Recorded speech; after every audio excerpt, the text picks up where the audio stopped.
నిర్దిష్టమైన ప్రణాళిక ఉండాలని. ఇలా ఒక్కొక్కరికి మంత్రుల మీద కూడా 2-3 మీద ఆయన విసురులు, మీరు వచ్చి పెద్ద పెద్ద మాటలు చెప్పడం కాదు అని చెప్పారని.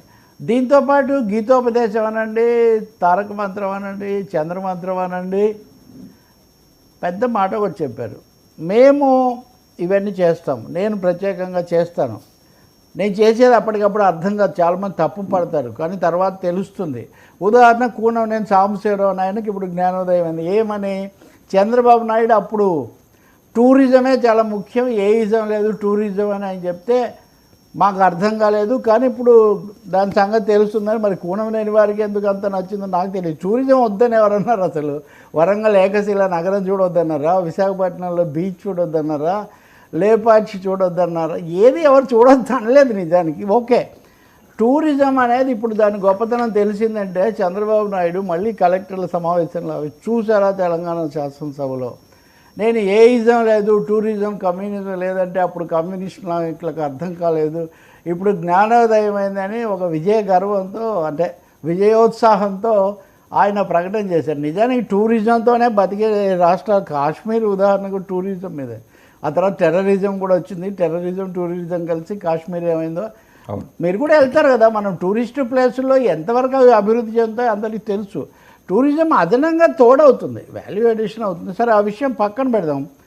చంద్రబాబు నాయుడు తారక ఇట్లాంటి పథకాలు మేము చాలా చేస్తుంటాము, ఆలస్యంగా అద్భుతం ఆవిష్కృతమైన విషయాన్ని మీరు అర్థం చేసుకుంటారు. కానీ ఒకటి కదా, 5 ఏళ్ళు అయిన తర్వాత మేము మళ్ళీ ఓట్ల కోసం పోతాం, మీకు ఓట్ల కోసం పోయే పని ఉండదు. కాబట్టి 5 ఏళ్ళు అయిన తర్వాత ఓట్ల కోసం పోతాం కాబట్టి మాకు కొన్ని ప్రత్యేకమైన బాధ్యతలు, జవాబుదారీతనాలు ఉంటాయి. కాబట్టి మీరు మా అవసరాలు కూడా దృష్టిలో పెట్టుకోవాలి. అంటే మొన్న కుప్పం వెళ్ళినప్పుడు మా వాళ్ళ పనులు చేయండి, ఇతరులు వస్తే చేయకండి అని చెప్పారంటే మా కార్యకర్తలకు చెప్పాము, అధికారులకు కాదని. అప్పుడు దాన్ని కొంత సరిపెట్టారు.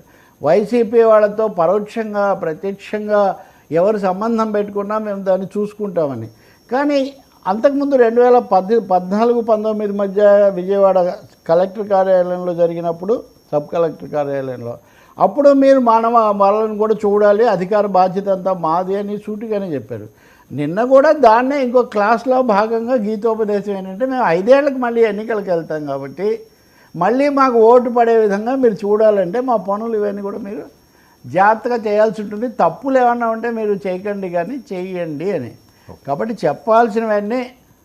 సో ఒక విధంగా పార్టీ నాయకులు, కలెక్టర్లు కూడా చంద్రబాబు నాయుడు ధోరణిలో కొంచెం మార్పు వచ్చింది, అది ఇదని. అయితే మనం పీపీ 4P ఇవన్నీ చర్చించిన తర్వాత ఏంటిది మళ్ళీ అవే చెప్తున్నారే బాబు గారు అంటే ఎవరో చెప్పారు. ఆయన ఒక 3-4 స్పెషల్ టీం పెట్టుకున్నారు. ఈ స్పెషల్ టీం ఖాళీగా ఉండడానికి వీల్లేదు కదా. వాళ్ళలో బాగా తెలిసింది మన కుటుంబరావు గారు, ఆర్థిక సలహాదారు. ఇలాంటి వీళ్ళు ఏదేవో స్కీమ్స్ చెప్తున్నారు, ఆయనేమో వాటిని తెచ్చి ప్రజెంట్ చేస్తున్నారు.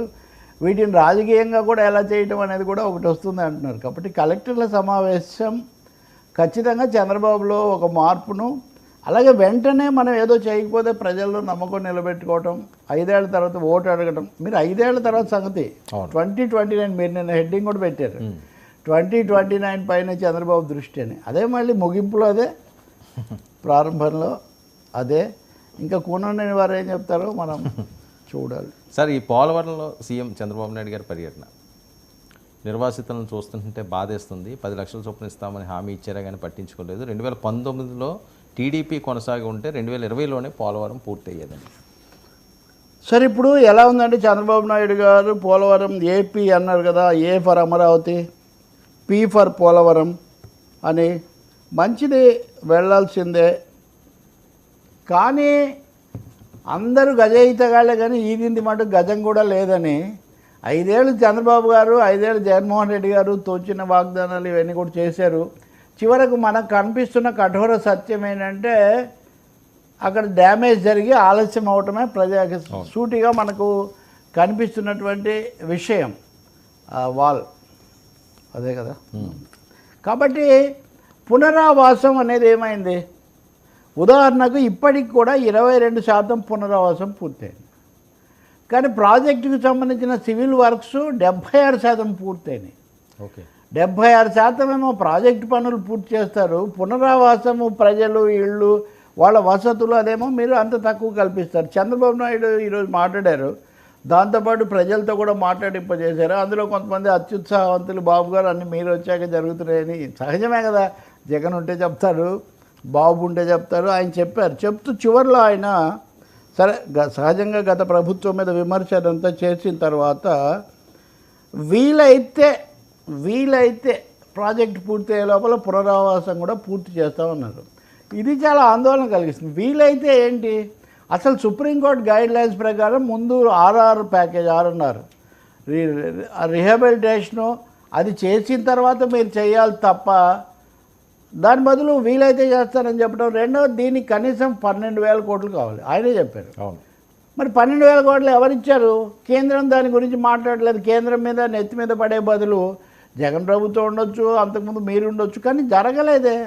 కాబట్టి పునరావాసం అనేది ఘోరంగా నిర్లక్ష్యానికి గురవుతుంది. కట్టిన కాలనీల్లో కూడా ఇప్పటికీ అనేక సదుపాయాలు లేవు. అవి మేమే పెట్టాము, జగన్ అది కూడా చేయలేదంటారా, చాలా మంచిది. కానీ మీ ఇప్పుడు ఎన్డీఏ ప్రభుత్వం ఉంది, మీ మీద ప్రభుత్వం ఆధారపడి ఉంది. అటువంటి అప్పుడు 356 గ్రామాల్లో 105,000 కుటుంబాలు పూర్తిగా నిర్వాసితమవుతాయి. ఏమండి, 33,000 కోట్లు ఖర్చు అవుతుందంటే ఇందులో కనీసం 12,000 కోట్లు దీనికే కావాలి. ఇవేమీ జరగట్లేదు. ఆ విషయం అయితే చంద్రబాబు పర్యటనలో ఆయన ఉత్సాహము లేకపోతే ఇవన్నీ చెప్పడం బాగానే ఉంది, కానీ ఖచ్చితమైన నిర్దిష్టమైన కాలపరిమితితో కూడిన హామీ అయితే లభించడం లేదు. పునరావాసం గురించి సాధారణ భాషలో పైన మాట్లాడుతున్నారు, కానీ రాజకీయం మాట్లాడినంత బలంగా, రాజకీయం మాట్లాడినంత లోతుగా ఇది మాట్లాడలేదు. అసలు ఎందుకు వీళ్ళని ఎత్తిరేసుకున్నారు? చంద్రబాబు గారు అయినా జగన్ అయినా కేంద్రం మోదీ గారిని ఎత్తిన కదా ఇది పెట్టాలి. కాబట్టి పోలవరం వెళ్ళినందుకు సంతోషం. ఆయనకు ముఖ్యమైనది ఏపీ కదా, ఉండేది అమరావతి, పీ కాబట్టి పోలవరం అయిపోయింది. రెండు కూడా తీసిపోయి మోదీ గారి దగ్గర పెట్టి తెచ్చుకోవాల్సినవి వెంటనే తెచ్చుకోవడం చాలా అవసరం. పునరావాసం మీద చాలా తీవ్ర సమస్యగా ఉంది. చంద్రబాబు గారు ఇంకోటి అద్భుతం అన్నట్టే 7 మండలాలు కలపడం గురించే ఇంకా మాట్లాడుతున్నారు. 10 ఏళ్ళు అయిపోయినాయి, ఇంకా దాని గురించి ఇప్పుడు ఏం ప్రశ్న లేదు, ఇంకా అదేం పెద్ద సమస్య కాదు.